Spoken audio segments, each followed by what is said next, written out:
আমাকে আসে দে 400 বলে ফুল ক্যারেট যাবে ফুল ক্যারেট ও নিয়ে আসে 470 নিবি 10 কিলো 450 নিবি 10 কিলো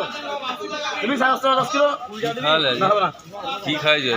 হবে না এরকম হবে না 10 কিলো নিতে হবে না এই 2 কেজি করে দিবি না কেন তোরা দুগুলো হবে না এই দুগুলো কোন হবে না মাছ 10 কিলো নিবি আচ্ছা 500 টাকা না দুগুলোর মাথায় মাছ যায় দুগুলো মাছ দিবি না না হবে না 10 কিলো মাথা নেই 500 টাকা 500 বেজে 500 বেজে 500 টাকা এই রুই 30 টাকা ফুল ক্যারেট বল রুই 30 টাকা রুই 30 টাকা এটাও নে না না না অত মাছ হবে রুই 30 টাকা সব পাই নিয়েছে বেজে 500 বেজে 500 কত হয় বলে দিয়েছে 420 টাকা ফেল 450 টাকা নেবে 3 কিলো হয়ে যাবে 3 কিলো করে হবে না মাছ এই গুটি 10 মিনিট খাই সরে দে